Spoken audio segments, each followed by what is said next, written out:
अगले 10 साल के लिए एक चीज आज आपको बता रहा हूं क्या है। हमारा percentage in stock market FII का जो कंट्रीब्यूशन है वो था पहले मेजॉरिटी की तरफ। लेकिन पिछले 2-4 साल से क्या हुआ है कि डोमेस्टिक बाइंग की वजह से अब एफआईआई और डीआईआई लेवल प्लेइंग फील्ड पे आ चुके हैं।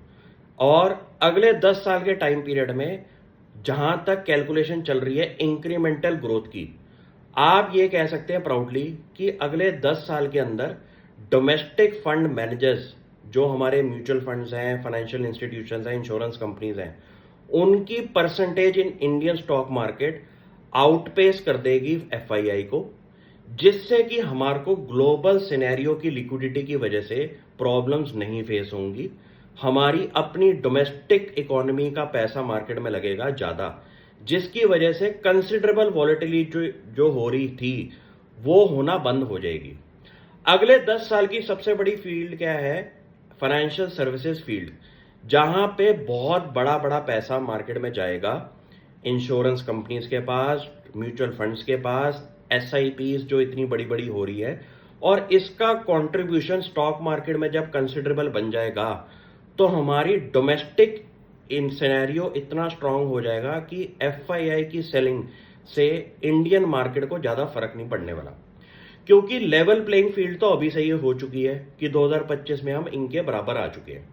अगले 5-10 साल के टाइम पीरियड में ये नंबर डोमेस्टिक हैवी होने वाला है और इसके अंदर की कंट्रीब्यूशन हमारा डीआईआई का रहने वाला है। डीआईआई की स्ट्रेंथ क्या है कि यहां पे एक तो मिडिल क्लास का पैसा आ रहा है, जो लोग सैलरीड क्लास है, एजुकेटेड क्लास है, ये लोग फाइनेंशियल सेविंग्स की तरफ जा रहे हैं।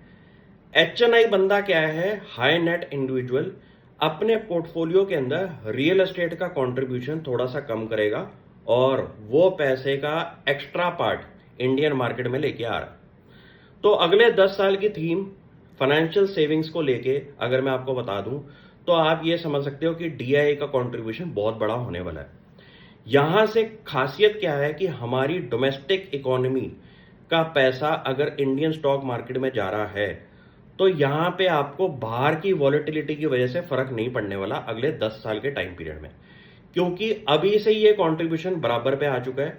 जब ये कंट्रीब्यूशन ज्यादा बढ़ जाएगा तो डोमेस्टिक स्ट्रेंथ की वजह से मार्केट चलेगी और मार्केट गिरेगी।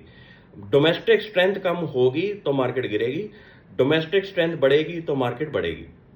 ये एक बहुत बड़ा टर्निंग पॉइंट होने वाला है इंडियन मार्केट्स के लिए।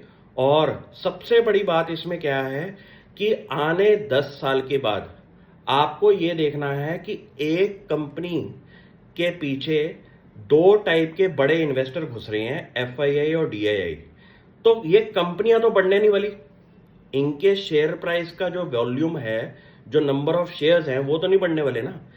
उसी के पीछे पूरी की पूरी सप्लाई डिमांड का जो केस बनेगा तो अच्छी कंपनियां और आउटग्रो करेंगी, क्योंकि उनके पीछे पीछे की सप्लाई एफआईआई और डीआईआई की आएगी।